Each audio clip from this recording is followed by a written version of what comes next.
Hey, what's going on, everyone? Welcome back. In this video, we're looking at the UFC Fight Night 251 for tomorrow evening.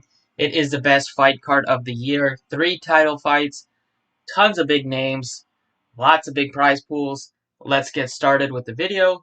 So before we get into it, as always, appreciate it. Hit the like on the video and subscribe if you have not already. Be touching on the fighters that I have a ton of interest in, just touching on each fight individually, seeing if that is a fight that I would have interest in playing on Draftkings or having a fighter in, and then we'll be touching on Draftkings scoring. Draftkings plays and then Fanduel plays.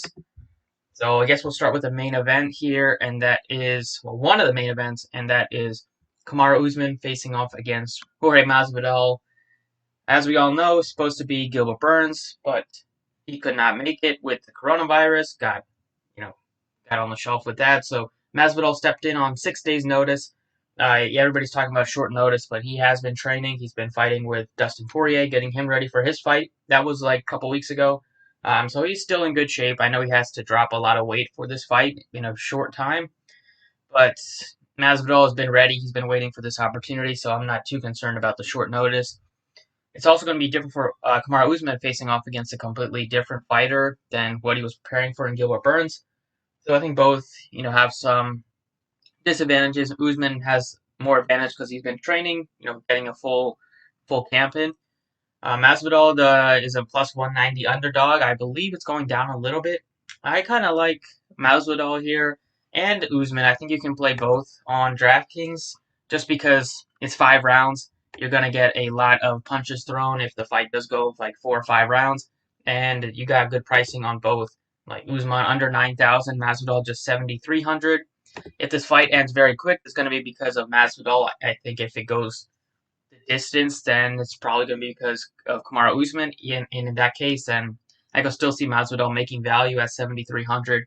But I think Masvidal will get the job done. I think it will be pretty close, but I think he will be able to get the job done and probably win by like a TKO.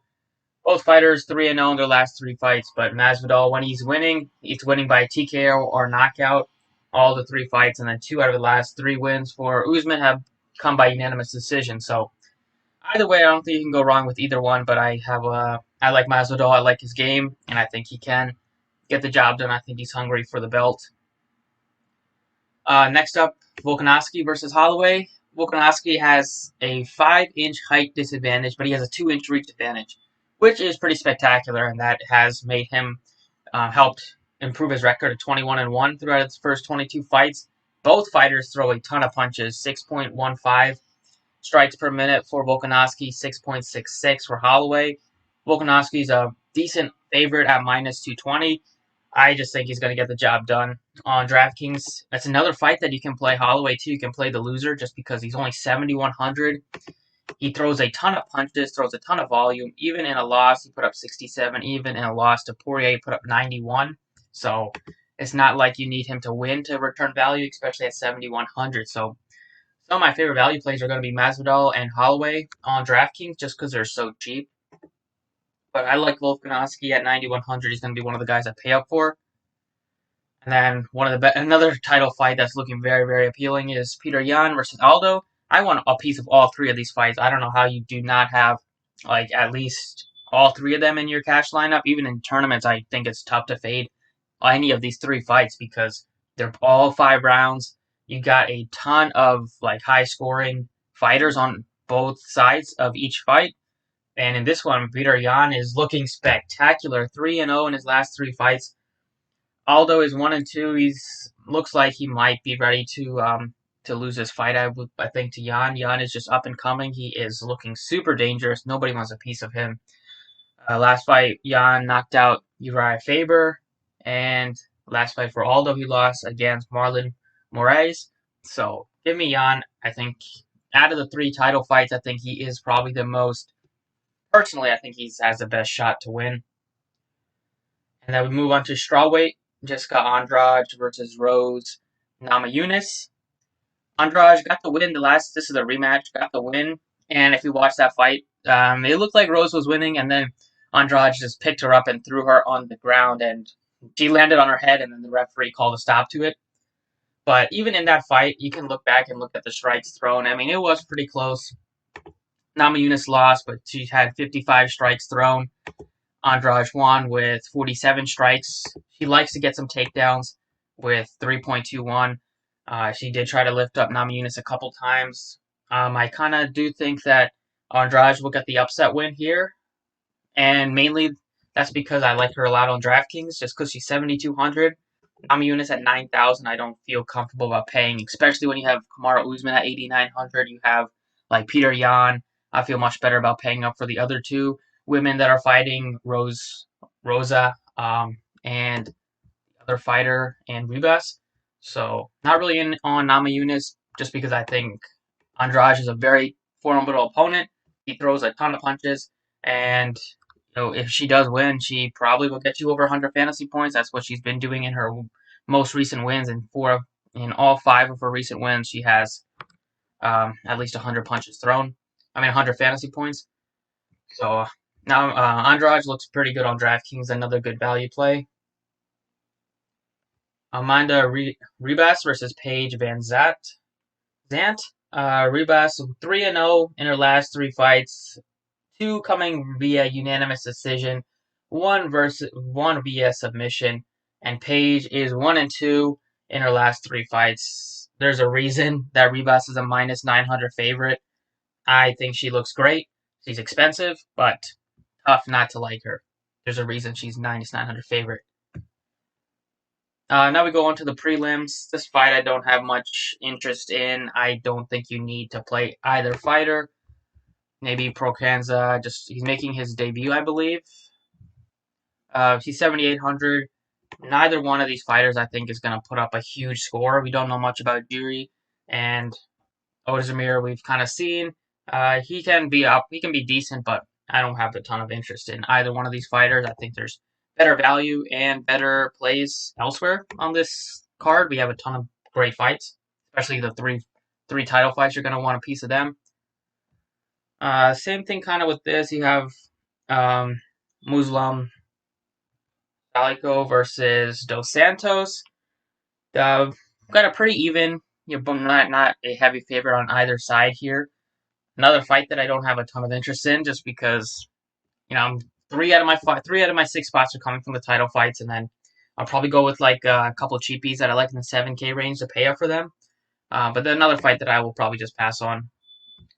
This fight I do like, Danny Henry. He throws a good amount of punches, 5.85 significant strikes thrown. Marwan Amirkhani does not throw a lot of volume, 1.6. He's looking to take you down.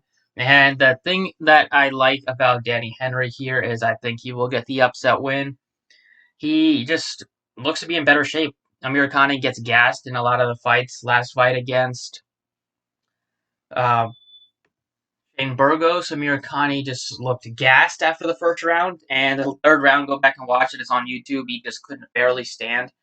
And now I know there's no reason to compare Danny Henry to Shane Burgos, but it's just a conditioning level. He could not even manage to last like 2 minutes into the third round before he was gassed. And Henry's going to be throwing punches, and he's also pretty good on the back. So Danny Henry on DraftKings at 7,600. I like him a lot.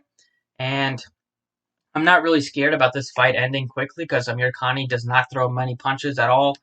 Danny Henry just has to avoid getting submitted because that's what Amirkhani does like to do, submit people. But I think this fight's probably going to go 3 rounds, and Henry, I think, probably has a good chance to rack up some significant strikes and potentially get the unanimous decision win. Next up, Leonardo Santos versus Roman Bogatov. I don't think Bogatov has fought in the UFC yet.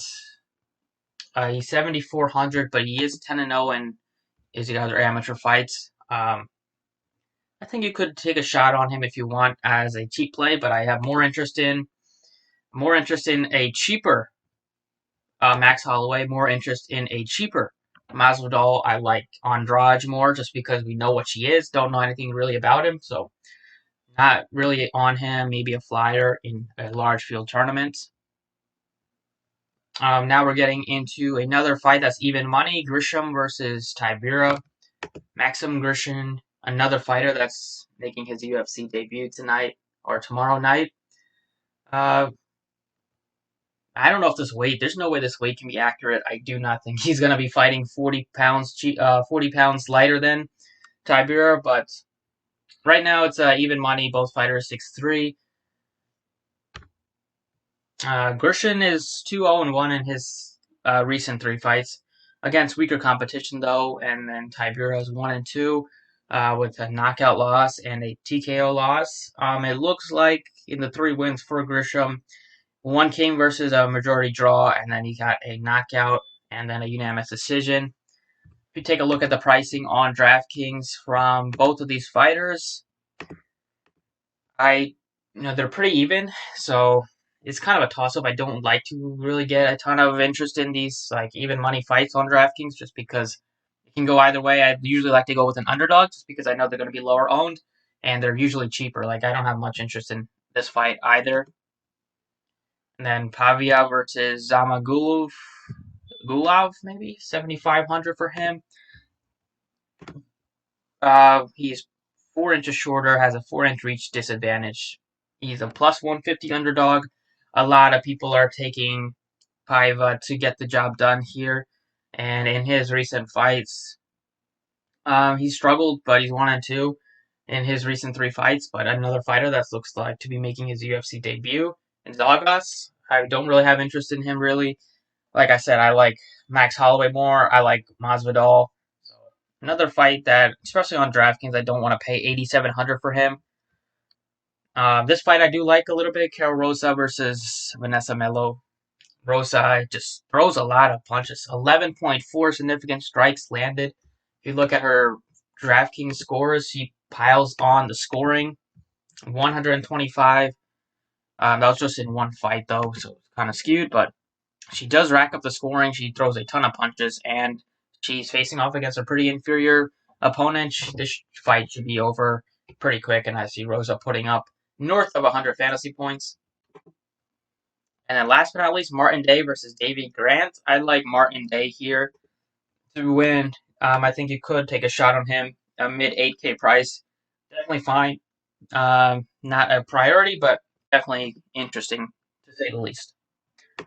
That's the breakdown. And then on DraftKings for some of the core pieces, like I want the title fights. I want Peter Yan, who I think has the best chance to win out of the 3 title fights.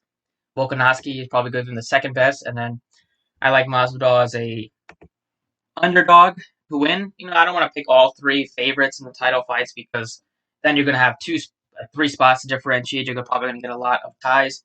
So this way, at least I'll be a little bit more unique going with Masvidal, as I'm sure I've seen a lot of people talk up Usman, and nothing against him, but I just want to be different, give myself a better chance of making some good money on tomorrow night. So these 3 fighters for sure, I like them all a ton. And then like Danny Henry or Andrade as some of the cheaper value plays that I like. Maybe Andrade at 7,200, and then you have 8,500 left to pay up for maybe another 9K plus fighter. But yeah, I think these 4 look good. You got your 2 9K guys, and you got your 2 cheap 7K guys that I like to get the upset. So that's all for DraftKings, and then I will touch on Fanduel as well, even though the plays are pretty similar over there. Okay, over on Fanduel, they have Usman as the most expensive fighter, which I have no problem with.